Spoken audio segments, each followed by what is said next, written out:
Hey, how's it going, everyone? Sitting low, just hanging out in the garage, coming at you guys with another video. And if you guys have been following along, you guys might notice something a little different. We finally got the truck in the garage today, which was quite a process in itself. You know, I really wish I would have filmed it because it was quite comical, me trying to push the truck back and then line it all up and then trying to push it forward and thread the needle through this little single car garage door that I got here. And I don't know if you guys can tell, but my driveway's on a slight decline going that way. So yeah, just trying to make that happen was pretty comical in itself. I kind of wish I would have filmed it, but anyways, today's the day, you guys. Today is the day that I put that motor inside that truck. So stick around, you guys, because I might need your help.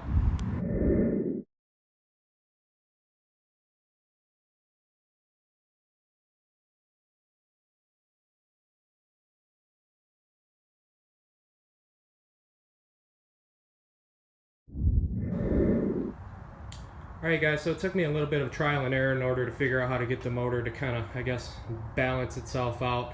When I tried hooking it up to the very front of the engine and to the back of the trans, it just wanted to be really tail heavy, so it was tilting really bad like that. So I had to kind of just move stuff around and just kind of figure out how stuff's going to work. So I think I got it figured out here.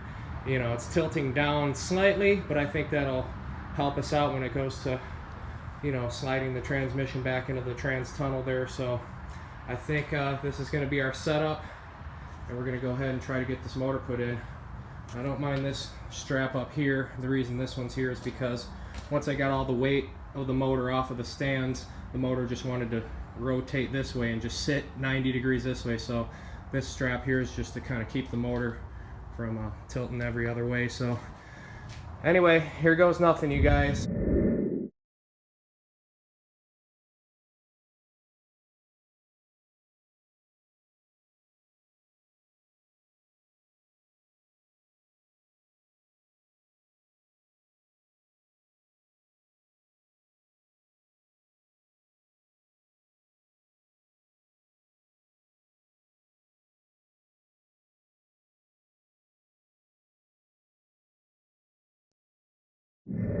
Alrighty, boys and girls, after a little bit of finagling and finessing and fighting, we were finally able to wrestle this alligator into place, and we're just going to go ahead and call that mission easier said than done. But as long as you take your time, don't rush, just think a little bit, work smarter, not harder. Once you get everything lined up, they pretty much fall into place.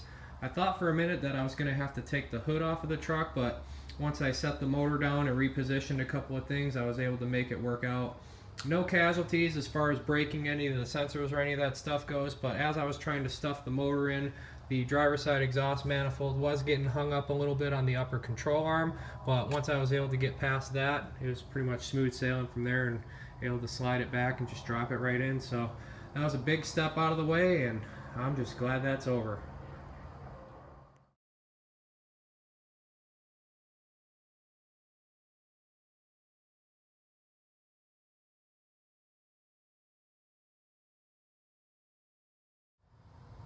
Alright, so just for dramatic effect, I temporarily sat the intake manifold back on there and bolted the alternator back up just because I really wanted to get a taste of what it's going to look like when it's all said and done and buttoned up in there. And I gotta say, it's going to look good. It's like these engines were meant to be in these trucks from the get-go. So still got to get a couple of things. I got to get a new transmission cross member mount, the little rubber isolator that separates the mount and the trans itself.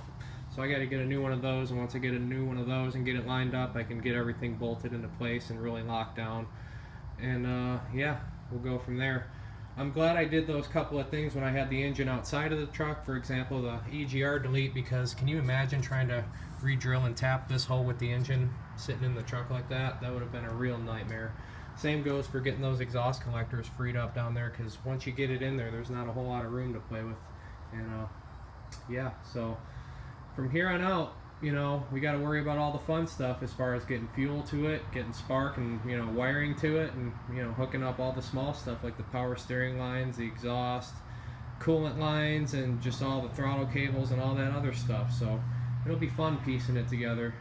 This was a pretty big step, and I appreciate you guys hanging out and helping me out with this because, it wasn't exactly easy, but, as long as you take your time, work smarter, not harder, and just kind of finagle and finesse a little bit, you can get it in there. So anyways, I think that's going to do it for this one, and I'll see you in the next one.